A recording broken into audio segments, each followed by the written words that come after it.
راستہ نظر نہ آئے تب اللہ پر یقین ایمان ہے. جیب میں پیسے ہوں اور تب دل کو اطمینان ہے تو ایمان کس پر ہوا؟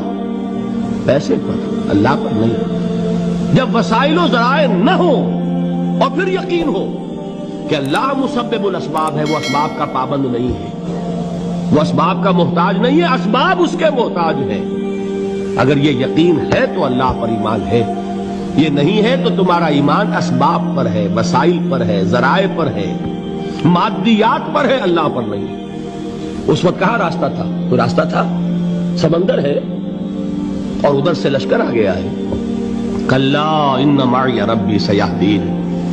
اب دیکھیے ایمان کہہ دینا آسان ہے، ہوا معکم اینما کنتم، جہاں کہیں بھی تم ہوتے ہو اللہ تمہارے ساتھ ہوتا ہے. لیکن اس کا یقین قائم ہو جائے تو زمین و آسمان کا فرق واقع ہے.